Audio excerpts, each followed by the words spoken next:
Welcome, this is Prachi Pandey and you watching me on Gorakhpur live. दोस्तों, फिलहाल बिहार में हैं। बिहार में बिहार इलेक्शंस कवर कर रहे हैं।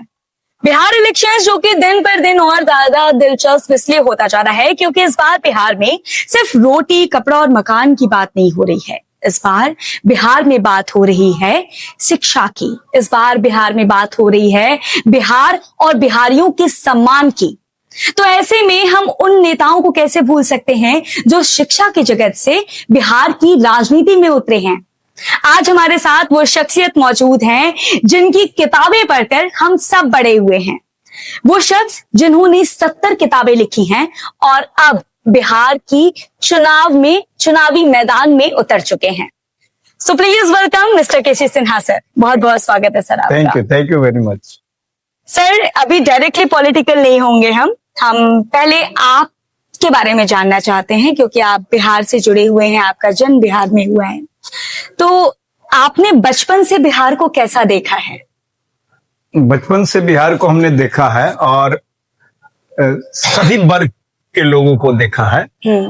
हमारा गांव जो था वो 85% मुस्लिम पॉपुलेशन वहां था और हाफिज साहब के स्कूल में हम क्लास 3rd स्टैंडर्ड तक हमने वहां पढ़ाई की और 4थे क्लास से जिला स्कूल आरा में आए। तो बिहार के बारे में हमको सभी समस्याओं के, बिहार के सभी समस्याओं से हम अवगत हैं। और हमारे यहाँ स्टूडेंट्स जो आते हैं, चूंकि हम टीचिंग प्रोफेशन में रहे हैं, हमारे यहाँ स्टूडेंट हर वर्ग के आते हैं, बल्कि यूं कहिए कि निचले तबके के, जिनका आर्थिक स्थिति अच्छी नहीं है, जिनके पास संसाधन बहुत कम है, वो ज्यादा बच्चे आते हैं। और हम देखते हैं कि उनको अगर सही मार्गदर्शन मिल जाए, उनको हेल्प मिल जाए और सही वातावरण मिल जाए तो वो बहुत अच्छा करते हैं। बल्कि उनमें से बहुत सारे जो हैं वो जिस क्षेत्र में गए हैं एक्सेल किए हैं। ये तो केसी सिन्हा सर मुझे एज अ टीचर बात कर रहे हैं। मैं केसी सिन्हा सर को बचपन में ले जाना चाहती हूँ कि उनका बचपन कैसा था, उन्होंने बिहार में शिक्षा में क्या क्या चेंजेस देखे हैं सिंस चाइल्डहुड टिल अभी तक। देखिए, मेरा बचपन तो जिस वातावरण में बीता, तो हमारे पास भी संसाधन की बहुत कमी थी, बल्कि कभी कभी तो 2 वक्त की रोटी भी हमें नहीं मिल पाती थी। लेकिन एक ये जज्बा था कि नहीं, हमें कुछ करना है। और शुरू से ही हमको ऐसा लगता था कि शिक्षा ही वो माध्यम हो सकता है जिससे आगे बढ़ा जा सकता है। तो इसीलिए इस शिक्षा के क्षेत्र में हम आगे चल करके इसी क्षेत्र में आए। और बिहार में गरीबी उस समय भी थी, गरीबी हटाओ का नारा 67 में दिया गया था, लेकिन अभी तक वो गरीबी हटी नहीं। निश्चित रूप से इसमें रोड मैप लोगों ने तैयार नहीं किया कि बिहार को कैसे आगे ले जाया जा सकता। कहते हैं लोग कि बिहार के लोग इतने प्रतिभाशाली हैं, इतने कठिन परिश्रमी हैं, पक्का इरादा वाले हैं, बिहार को तो बहुत आगे होना चाहिए। लेकिन जिस स्थिति में होना चाहिए वो अभी है नहीं। अगर ऊपर से देखा, ऊपर से क्या, इसकी गिनती विकसित राज्यों का जो लिस्ट है उसमें नीचे से होता है, ऊपर से होने की संभावना, असीम संभावनाएं हैं यहाँ। इसको गुड़गांव, नोएडा, हैदराबाद, पूना और बंगलुरु बनाया जा सकता है। और जब इस तरह का होगा, कंपनियां यहाँ बाहर से आएंगी, यहाँ कई कारखाने खुलेंगे और यहाँ के लोगों को रोजी रोजगार का अवसर मिलेगा। और उसका नौकरी, जो यहाँ के बच्चे जो कमजोर वर्ग के लोग हैं, यानी जो पढ़ाई उतना नहीं कर पाते हैं, उनको तो मजदूरी करने के लिए बाहर जाना पड़ता है और वो धक्के खाते हैं, कठिन परिस्थितियों में रहते हैं। हमने देखा है 12-15 हजार की नौकरी वो जा करके बाहर करते हैं और साल में एक बार, विशेषकर छठ के समय में, यहाँ सभी उस वर्ग के लोग आते हैं। और यहाँ के बच्चे जो अच्छे करते हैं, जिनको अच्छी शिक्षा मिल गई, वो बाहर जाते हैं, फॉरेन कंट्रीज में भी जाते हैं और यहाँ भी जाते हैं तो बंगलोर, नोएडा, हैदराबाद, गुड़गांव, पूना, इस जगह जाकर के कंपनियों में नौकरी करते हैं। अगर उस तरह का हालात यहाँ ही पैदा कर दिया जाए, यहाँ ही इस तरह का विकास हो जाए, तो सारे। और ये शराबबंदी से जो रेवेन्यू लॉस है, जी, तो हम ये नहीं कह रहे हैं कि शराब बेच करके रेवेन्यू लेंगे, लेकिन शराबबंदी हो तब तो इफेक्टिव है नहीं, यानी वो अवेलेबल तो है, ज्यादा उस मूल्य पर अवेलेबल है, बिल्कुल, बिल्कुल। वो बंद नहीं हुआ है, तो हमारा रेवेन्यू भी लॉस हो रहा है। और उस रेवेन्यू को हम जन स्वराज पार्टी कह रहा है कि हम शिक्षा के क्षेत्र में लगाएंगे। जो 25,000 करोड़ रुपया उससे आता था, उसको हम शिक्षा को बेहतर बनाने के लिए लगाएंगे। और वही तो स्कूल स्थापित करेंगे नेतरहाट टाइप का, या कॉलेज और यूनिवर्सिटी की स्थिति सुधारेंगे, वहां इनोवेशन हो, रिसर्च हो, क्योंकि रिसर्च और इनोवेशन होगा तभी तो हम ग्लोबल लेवल पर compete कर पाएंगे। तो इस पैसे को वहां लगाएंगे, यही तो हमारा कहना है। हम वादा नहीं कर रहे हैं कहां से पैसा लाएंगे, ये भी हम साथ में बतला रहे हैं। और लोग अगर कहेंगे कि शराबबंदी अच्छी चीज नहीं, हम भी कह रहे हैं, लेकिन हम शिक्षित करके शराबबंदी करेंगे। जी, बहुत अच्छी आइडियोलॉजी है आपकी। एक सवाल और हमारे रह गया सर, बिहार में इन दिनों कोचिंग कल्चर बहुत बढ़ा है, उसको कैसे देखते हैं आप? देखिए, हमारे स्कूल कॉलेजेस में अगर जो चाहिए बच्चों को, प्रतियोगिता परीक्षा तो देना ही पड़ेगा नौकरी के लिए, वो पढ़ाई वहां होनी चाहिए, इसकी व्यवस्था होनी चाहिए। और जब ये हो जाएगा तो अपने आप ये बंद हो जाएगा। और बहुत कमजोर अगर बच्चे हैं तो उनको शायद आवश्यकता होगी, तो उसमें हमारा कहना है कि फ्री कोचिंग सरकार की तरफ से टीचर को, जो कोचिंग इंस्टीट्यूट वाले हैं अगर पढ़ाते हैं, या सरकार की तरफ से ही व्यवस्था हो, ताकि जो शिक्षक वहां पढ़ाते हैं वो सरकार की तरफ से जो इंस्टीट्यूशन खुलेगा उसमें पढ़ा सके, और उसको जो आवश्यकता है उसके अनुसार पढ़ाई मिलनी चाहिए। और जब तक ये नहीं हो पाएगा तब तक कोचिंग बंद नहीं हो पाएगा। खान सर को जानते हैं? हाँ, बिल्कुल जानते हैं। कैसे लगता है आपको? खान साहब बहुत पॉपुलर टीचर है, बहुत पॉपुलर है। अच्छा, तो वेल, हम अब आपसे कुछ ऐसे रैपिड फायर राउंड खेलने वाले हैं, जिसमें मैं आपको एक वर्ड दूंगी और उस एक वर्ड को आपको एक वर्ड में डिफाइन करना है। ठीक है, शुरू करें। गणित। गणित, बिहार का गणित बदल देगा, और गणित तो हर जगह है। ओके। बिहार। बिहार में असीम संभावना है शिखर पर जाने का। राजद। राजद ने निचले तबके के लोगों को आवाज दिया, ये मानना पड़ेगा। ओके। राजनीति। राजनीति में अच्छे लोगों को आना चाहिए। जनसुराज। जनसुराज बिहार को टॉपर बना देगा। ओके। लालू यादव। लालू यादव मास लीडर, बिल्कुल मास लीडर, और निचले तबके के लोगों को वो आवाज देती है। बिहार सीएम कौन होगा? बिहार सीएम कौन होगा, तो ये तो जनता का निर्णय अंतिम होता है। फिर भी अगर आपसे मैं पूछूं तो आप किसको देखना चाहेंगे? आपकी पर्सनल सोच क्या है? वो जनता का निर्णय अंतिम होता है, और कौन सा पार्टी मेजोरिटी लाती है उस पर निर्भर करता है। इसलिए मोदी जी। मोदी जी बहुत अच्छे हैं, राष्ट्रभक्त। ओके। केसी सिन्हा जी। एक शिक्षा भी, जो समाज को शिक्षा के माध्यम से ऊपर ले जाता।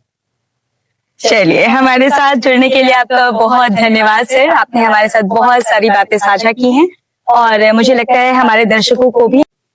एनीवेज, तो अभी प्रशांत किशोर जी से जब आपकी मुलाकात होती है तो कैसे होती है? मतलब एज अ शिक्षक ही होती है, या अब आप लोग जो है वो राजनीति में साथ? बहुत आत्मीय संबंध है। हाँ, वो तो है ही, तभी तो आपने जो है वो जनसुराज, क्योंकि बिहार में एक ऐसी पार्टी जो बिल्कुल नई है और जो बिहार की राजनीति से बिल्कुल डिफरेंट बातें करती है। जैसे बिहार की राजनीति में जो कुछ पुराने मुद्दे हैं, उन्हीं मुद्दों को लेकर के राजनीति होती रही है, जैसे जाति पाति वगैरह हो गई, कुछ विकास के मुद्दे, इन सब पे। एक ऐसी पार्टी आती है जो बात करती है शिक्षा की, जो बात करती है बिहारी मजदूरों के पलायन की, जो बात करती है कि बिहार में बदलाव होना चाहिए। तो एक ऐसी पार्टी में जब आप गए तो आपको ऐसा नहीं लगा कि मतलब नई नई पार्टी है, पता नहीं उतनी सक्सेसफुल होगी या नहीं, ऐसा कभी मन में नहीं आया? नहीं, देखिए आजकल टेक्नोलॉजी इतना आगे बढ़ गया है जी, कि सारा इंफॉर्मेशन सब लोगों को के पास है। किसी वर्ग के लोग हों, हर एक के पास सारा इंफॉर्मेशन है। तो अभी अपनी बातों को उन तक ले जाना बहुत आसान हो गया है। पहले ये ऐसा नहीं है, बहुत समय लगता था। तो अभी हमारी पार्टी के बने हुए कितना दिन, 2 अक्टूबर को स्थापना इसकी हुई, लेकिन लोगों के बीच हम चले गए हैं और मुद्दों को लेकर के गए हैं। और मुद्दा कुछ हटकर आपने जैसा कहा, रोटी कपड़ा और मकान, यही मुद्दा नहीं, इसके आगे भी मुद्दा है। क्या रोटी कपड़ा मकान होने से वो स्थिति में सुधार हो पाएगा? इस प्रदेश को अभी तो इतना टेक्नोलॉजी आगे बढ़ गया है, ज्ञान विज्ञान आगे बढ़ गया है, और जिसके पास नॉलेज ज्यादा होगा वही आगे बढ़ेगा।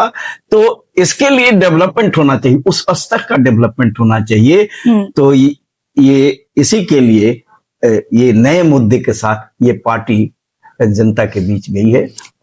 हाँ, प्रशांत किशोर जी की कोई एक ऐसी आइडियोलॉजी जो आपको सबसे ज्यादा प्रभावित करती है और उस आइडियोलॉजी की वजह से आप राजनीति में आए या आपने जन स्वराज पार्टी जो है वो ज्वाइन की, कोई ऐसी आइडियोलॉजी है क्या? वही है, शिक्षा पर इतना ज्यादा वो स्ट्रेस दे रहे हैं। जैसे नेतरहाट स्कूल के बारे में हम सब जानते हैं। वहाँ एक स्कूल था, अब तो वो भी बिहार में नहीं है, झारखंड में चला गया। वहाँ के जो भी विद्यार्थी आते थे, हमारे बैचमेट भी वहां से बहुत सारे आए थे, और वहाँ के स्टूडेंट्स जो है, वहाँ के विद्यार्थी जो है बहुत प्रतिभाशाली होते थे जी।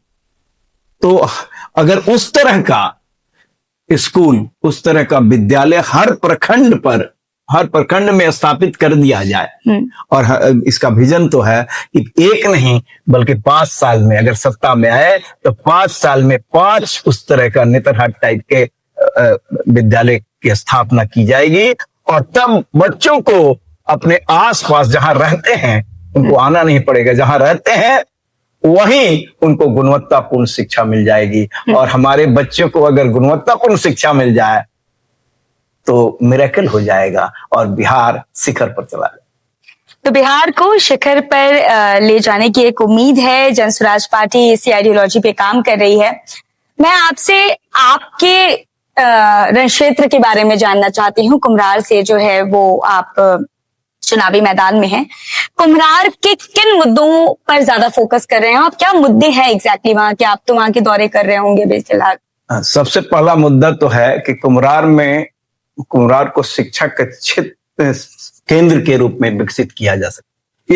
इसी क्षेत्र में 2 विश्वविद्यालय पढ़ते हैं। अच्छा। पटना विश्वविद्यालय और पाटलिपुत्र विश्वविद्यालय। और हम लोग देखते हैं कि पूरे बिहार से, गांव देहात से जिनकी आर्थिक स्थिति अच्छी नहीं है, वो उनके यहाँ से उस परिवार से भी बच्चे आते हैं नया टोला में, ये बाजार समिति में और मुसल्लापुर हाट में ये रह करके तैयारी करते हैं, प्रतियोगी परीक्षाओं की तैयारी करते हैं। जो आर्थिक रूप से संपन्न है वो तो दिल्ली सब चले जाते हैं, लेकिन जो उतना अफोर्ड नहीं कर सकते हैं तो उस तरह के बच्चे यहाँ प्रतियोगिता परीक्षा की तैयारी करने आते हैं, अपने भविष्य को सुधारने, अपने परिवार के लिए आर्थिक मजबूती प्रदान करने के लिए आते हैं।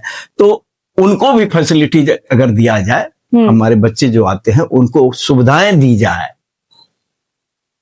और गुणवत्तापूर्ण शिक्षा वहां भी होना चाहिए। यानी टीचर, होता क्या है कि यहाँ के बच्चे कोटा में चले जाते हैं, यहीं के बच्चे जाते हैं और यहीं के टीचर जाते हैं।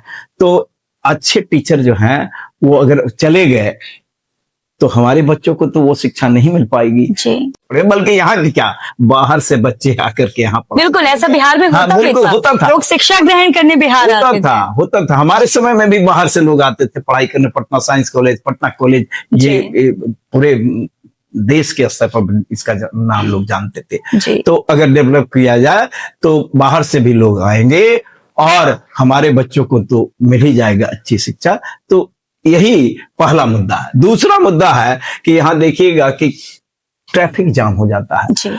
तो ट्रैफिक जाम का कारण हमारे पास, हम लोगों ने सब कुछ स्टडी किया, हमारे पास रोड मैप है कैसे इसको डेवलप किया जाएगा। तो बाई लेन्स जो है, तो कनेक्टिंग रोड्स हैं, उसकी स्थिति बहुत खराब है, खस्ता हाल में है, और जल जमाव रहता है, और जल जमाव के चलते लोग बीमार हो जाते हैं।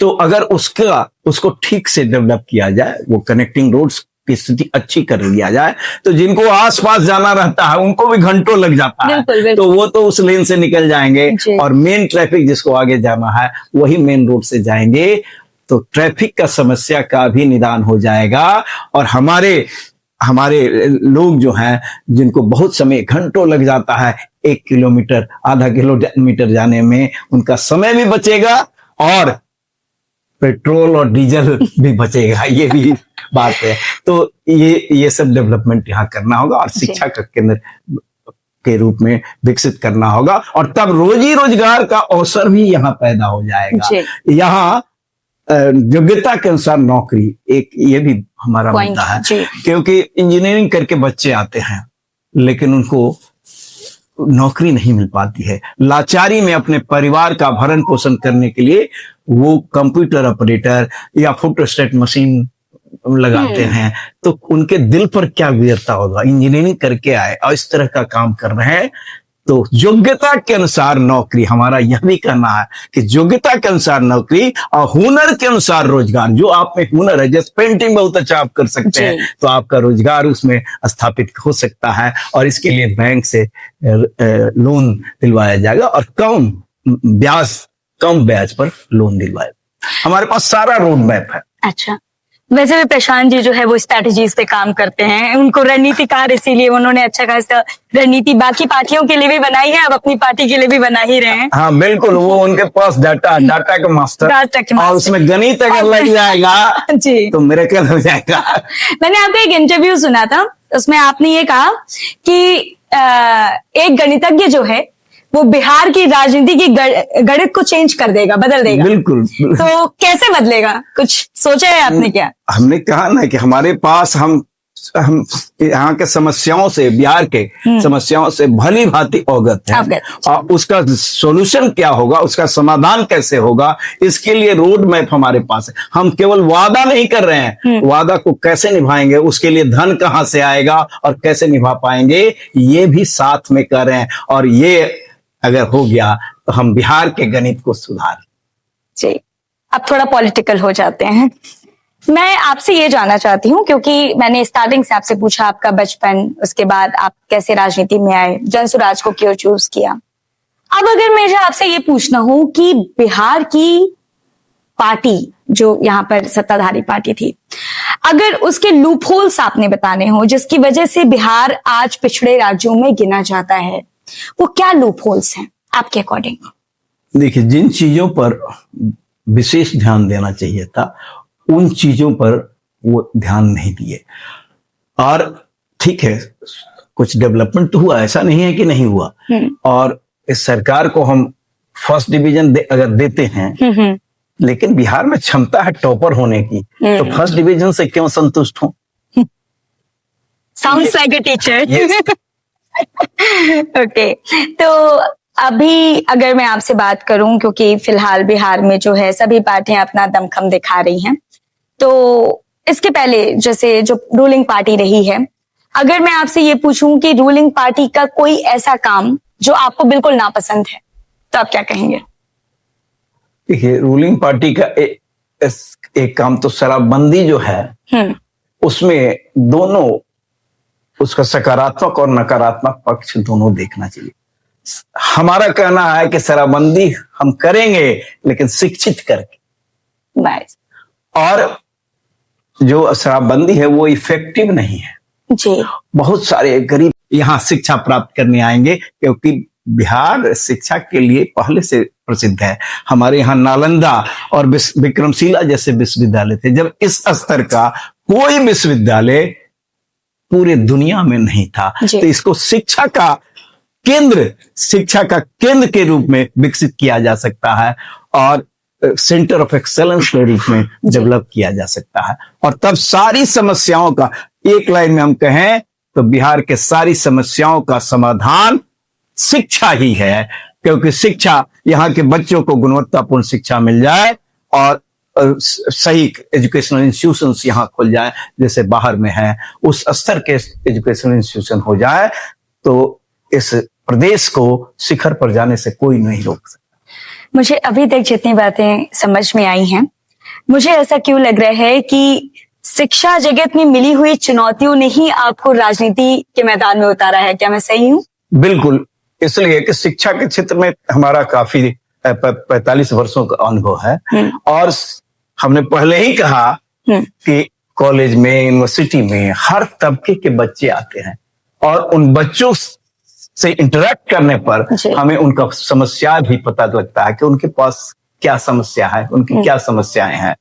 तो और ये शिक्षा के क्षेत्र सीमित है। अगर हम पटना साइंस कॉलेज के प्रिंसिपल हैं तो पटना साइंस कॉलेज में जो सुधार लाना चाहते हैं हम कर सकते हैं, लेकिन ये राजनीति का क्षेत्र जो है काफी व्यापक होता है और विकास को आगे ले जाने के लिए राजनीति के क्षेत्र में आना ही पड़ेगा लोगों को, ताकि, क्योंकि नीति का निर्धारण कहाँ होता है? यहाँ होता है, विधायिका में होता है, और उसका कार्यान्वयन कैसे होगा वो भी तो विधायिका से ही डिसाइड होता है, निर्णय लोग वहां करते हैं। तो नीति आपका अच्छा होगा, उसका कार्यान्वयन सही ढंग से हो पाएगा, तभी तो बिहार का विकास हो पाएगा जी।